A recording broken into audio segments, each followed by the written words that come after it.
जय श्री कृष्ण।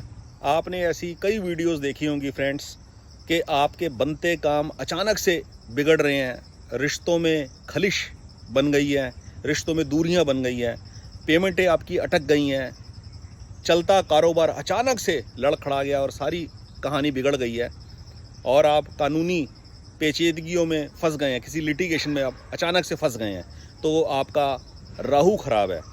फ्रेंड्स, ये राहु तत्व नहीं होता, राहु तत्व इसको नहीं बोलते।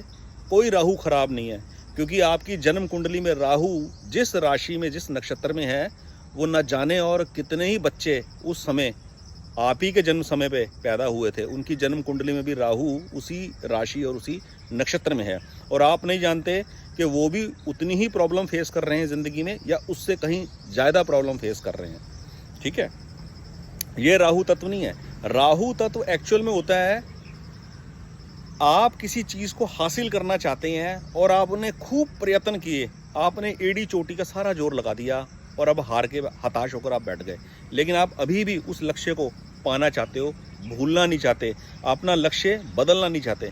तो आप उस लक्ष्य को पाने के लिए जो अपनी स्ट्रेटजी में चेंजेस लाओगे, जो आप बदलाव लेकर आओगे, जो आप जुगाड़बाजी ढूंढोगे, कोई नया तौर तरीका ढूंढोगे, वो है राहु तत्व। वो जो ट्रिक्स, वो टैक्टिक्स जो आप अपनाने वाले हो, वो टैक्टिक्स के अंदर जो रिस्क फैक्टर है, वो रिस्क फैक्टर जो है वो है राहु तत्व।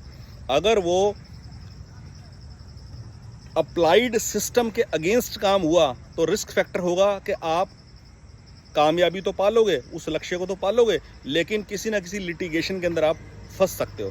जैसे कुछ लोग लोन के लिए अप्लाई करते हैं, उनको लोन नहीं मिलता, लेकिन वो कोई तिगड़म लगा के कोई पेपर, सच्चे झूठे पेपर बनाकर लोन ले लेते हैं। और आपने ऐसे अक्सर देखा होगा, बहुत बड़े बड़े इंडस्ट्रियलिस्ट बहुत बड़े बड़े मोटे मोटे लोन लेकर कंट्री छोड़कर बाहर चले जाते हैं।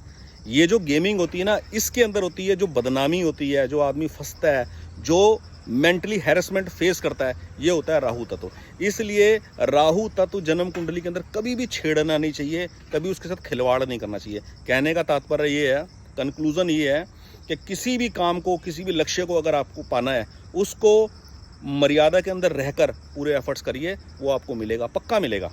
वो अगर फिजिबल होगा लक्ष्य, अगर आपने विचार ऊर्जा से आपने उसको कंटम्पलेट किया है, सोचा है ठीक तरीके से, आपकी जो सोच है वो फैक्ट्स पर आधारित है, तो आपको वो लक्ष्य मिलेगा।